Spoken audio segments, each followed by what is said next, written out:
Assalamualaikum, bersama saya Siti Nurhasanah. Dalam hari kedua ini kita akan membahas terkait modul perkembangan peserta didik, yaitu KB3, perkembangan emosi, sosial, dan spiritual peserta didik. Nah, kita ke pembahasan yang pertama dahulu, yaitu definisi emosi dan perkembangan emosional. Nah, emosi adalah perasaan yang ada di dalam diri individu. Jadi, perasaan yang ada di dalam diri individu. Sedangkan perkembangan emosional adalah luapan perasaan ketika anak berinteraksi dengan orang lain. Perkembangan sosial. Nah, sosial adalah hubungan dengan lingkungan sekitar, ya. Tapi apa itu perkembangan sosial? Yaitu perolehan kemampuan berperilaku yang sesuai dengan tuntunan sosial. Spiritual adalah citra rasa, totalitas pendalaman pribadi diri seseorang. Jadi kalau spiritual itu mengarah kepada konteks keagamaan itu sendiri. Yang kedua adalah karakteristik perkembangan emosi sosial dan spiritual peserta didik. Perkembangan emosi mempengaruhi kegiatan mental, seperti emosi itu mempengaruhi konsentrasi, mengingat, penalaran, dan ini akan berakibat pada perkembangan emosi seseorang. Tahap perkembangan emosi yang pertama ada tahap perkembangan emosi elikitros, yaitu dorongan berupa situasi atau peristiwa. Nah, yang kedua adalah reseptor. Aktivitas dipusatkan pada sistem saraf. Ya. Kemudian yang ketiga adalah state. State adalah perubahan spesifik yang terjadi di dalam aspek fisiologi. Jadi, state itu adanya perubahan fisik diri manusia, ya, terkait fisik seseorang, baik postur tubuh. Yang keempat adalah expression. Expression di sini adalah perubahan pada daerah yang diamati. Nah, ekspresi, kadang kita mengalami perasaan atau emosi yang senang. Jadi bagaimana? Apa yang diamati? Wajahnya senang, berseri-seri, tersenyum, bahagia. Nah, nggak bisa kita amati dari tubuh dan suara. Kemudian yang kelima adalah experience atau pengalaman, yaitu persepsi atau interpretasi individu pada kadar dan mikrointerestnya. Nah, pengalaman ini akan pengalaman yang didapatkan seseorang ini yang kelima tahap ini akan dibagi menjadi 3 variabel, yaitu variabel stimulus, variabel organik, dan variabel respon. Variabel stimulus adalah rangsangan yang menimbulkan emosi. Contoh, kalau dicubit sakit rasanya, nanti akan marah. Nah, itu jadi stimulus. Variabel organik, perubahan fisiologis saat mengalami emosi.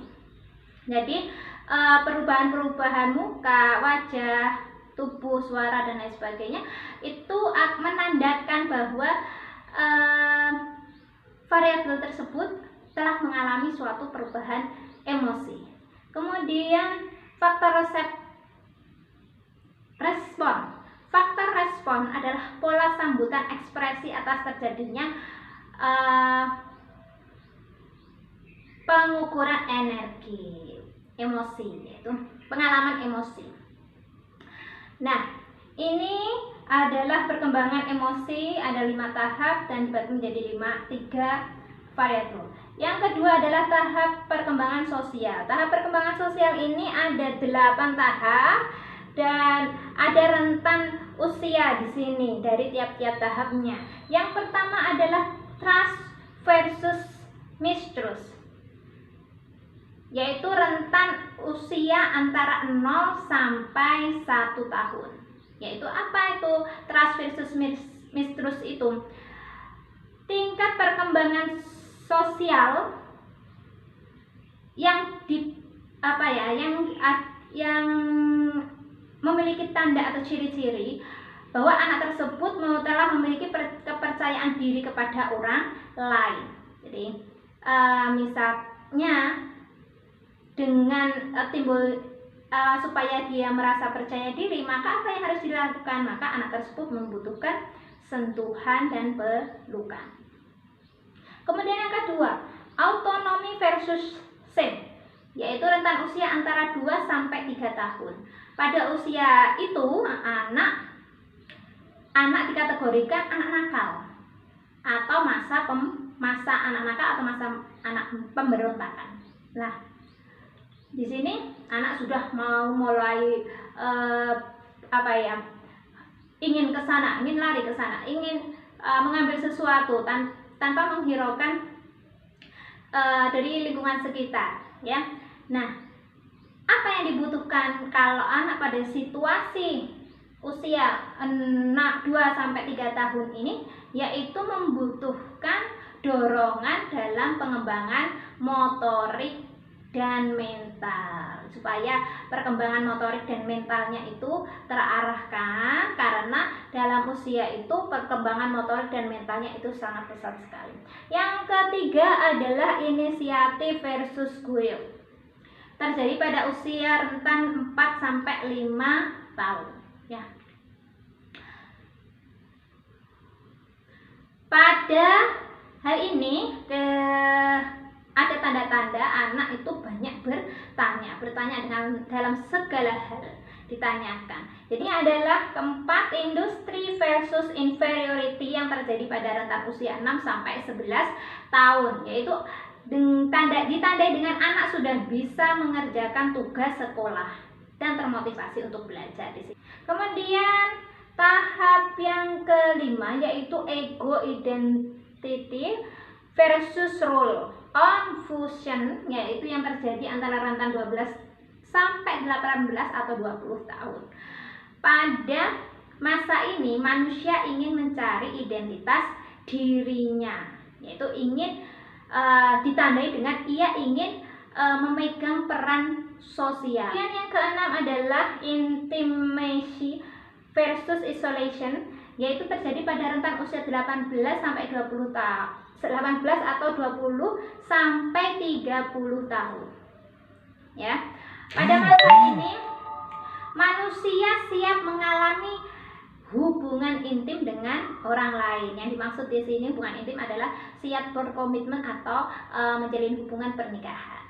Okay? Kemudian usia tahap ketujuh yaitu generation versus stagnation. Generation versus stagnation itu ditandai dengan munculnya kepedulian yang tulus terhadap sesama. Yang 8, ego integrity versus putus asa, yaitu terjadi antara waktu lebih dari 60 tahun. Saat usianya lebih dari 60 tahun, masa ini manusia mulai mengembangkan integritas dirinya. Ketiga, tahap perkembangan spiritual atau keagamaan itu ada 3 tahapan, yaitu yang pertama adalah fairy tale stage atau tingkat dongeng yang pada usia 3 sampai 6 tahun.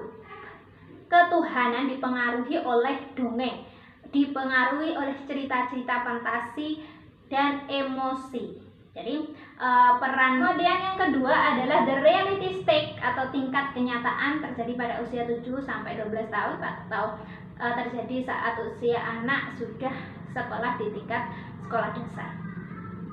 Jadi pada usia ini perkembangan spiritual anak itu anak mampu mengalami konsep kerohanian secara realistis dan konkret. Kemudian yang ketiga adalah the individual state atau masa remaja ini, tingkat kenyataan. Hasan yang ketiga yaitu faktor yang mempengaruhi perkembangan emosi, sosial, dan spiritual. Apa faktor-faktor yang mempengaruhinya? Dari faktor perkembangan emosi. Ada 3 faktor yang mempengaruhi. Yang pertama adalah faktor keadaan individu, kedua faktor konflik-konflik dalam perkembangan, kemudian yang ketiga adalah faktor lingkungan. Faktor perkembangan sosial itu ada 4. Yang pertama faktor individu, yang kedua faktor lingkungan keluarga, yang ketiga faktor dari luar rumah, yang keempat adalah faktor pengaruh pengalaman sosial anak ya. Kemudian yang ketiga yaitu yang ketiga adalah faktor perkembangan spiritual. Ini spiritual juga mengalami perkembangan. Apa faktor-faktor yang mempengaruhi perkembangan spiritual adalah yang pertama lingkungan keluarga, yaitu bisa dari orang tua ya, kemudian lingkungan sekolah, guru dan teman-teman, kemudian lingkungan pergaulan teman-temannya ya, yang intinya mereka ingin mencoba hal-hal baru ya. Yang keempat adalah lingkungan masyarakat, lingkungan yang mereka berada. Kemudian yang kelima adalah faktor genetik hereditas. Faktor genetik hereditas ini adalah faktor bawaan dari orang tua. Yang berikutnya adalah faktor tingkat penalaran.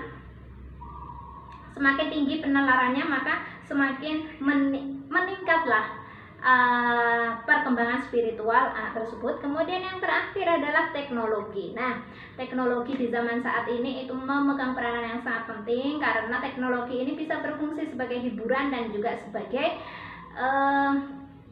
sarana informasi. Terakhir adalah terkait implikasi perkembangan emosi, sosial, dan spiritual peserta didik dalam pembelajaran.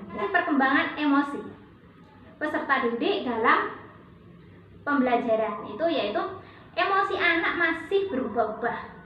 Ini karena perubahan hormon dan tekanan baru. Yang kedua yaitu terkait implikasi perkembangan sosial peserta didik dalam pembelajaran. Itu pada masa remaja ini mereka lebih dekat dengan teman-teman daripada orang tua dan guru. Maka apa yang harus dilakukan orang tua dan guru? Melakukan pendekatan yang tidak. Caranya bagaimana? Guru dan orang tua lebih dekat dan mengenal teman-teman dekat peserta didik atau anak kita, beri masukan-masukan dan batasan-batasan pergaulannya. Jadi akhir adalah perkembangan spiritual, implikasi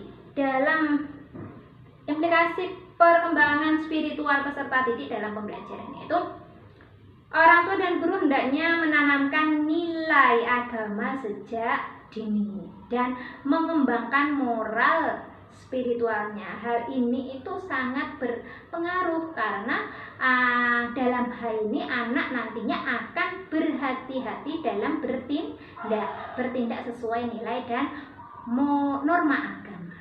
Jadi alhamdulillah dan assalamualaikum warahmatullahi wabarakatuh.